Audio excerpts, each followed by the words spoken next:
friends, it's Miss Nicole, and we are back on our Kids Archaeology vlog, and I'm here with archaeologist Tracy. She and I have been meeting throughout the school year, coming up with a plan for this coming summer, and she had some very exciting news she wanted to share with you. So, what's up?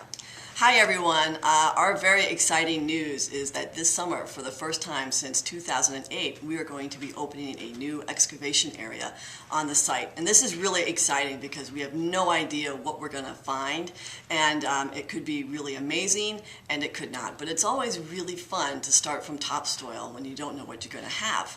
Now, there are a couple of things that we do though to position ourselves or to put ourselves in a place where we believe we're going to find something of importance and something that will allow us to have a productive season. So right here I have a topographical map of the ancient city of Ashkelon. This is the site that Miss Nicole worked at last summer with me. And if you followed along, I'm going to put a star right here. This is where Miss Nicole spent her summer.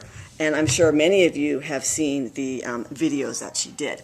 So, but to get you oriented, and I really should have done that later, so oh well. All right, here is the Mediterranean Sea. That's one edge of the site. Here we have another major feature. These are physical features that we can see on top of the ground already, and that tell us something about the site. This big arc here are the city walls. Those are the walls that would have kept people out if they didn't want to let them in.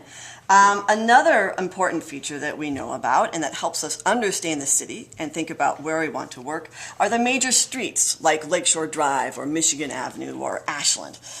We have one that comes through right here, and we have another one here and another one here. All right, so often as archaeologists, we're going to look for the streets and we're going to say that would be a really interesting place to dig, because just like we have in Chicago, on streets you'll find stores, you'll find houses, you'll find apartment buildings, all sorts of really interesting things like that. But remember, friends, it's not like stores and houses and streets that we're used to back in Chicago. Remember, all of the things back in ancient times were made out of mud and dirt and things like that. Yes, so it's both similar and yet very different. But one thing remains true, and is that streets are always really interesting and a good starting point. Now, another very important aspect of the site that helps us figure out where we want to dig are two high points, two very high areas. Just like this. And they're high artificially. That means that they got to be big hills because people lived in these two areas for thousands of years, building one house on top of the other. Now, why would they do that, and why are these two areas really interesting?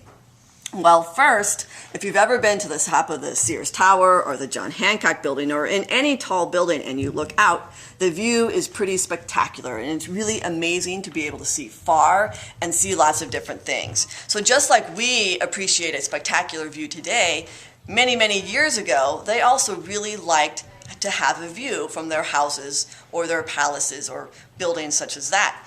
And the most prized view, the one that everybody wanted, was of the sea. Was of the water. So you build up high because you're going to be able to see the water and it's a great view. Equally important, in a place such as Ashkelon where it's really hot and dry, you want to get the breezes. Especially when you're home and your home doesn't have air conditioning or anything like that. You want to position your house, you want to build it in a place so that it'll be cooled naturally by the breezes. So you build up high. And just like in these two places, so that you not only have the view, but so that you have the breezes that run throughout the day to keep you cool.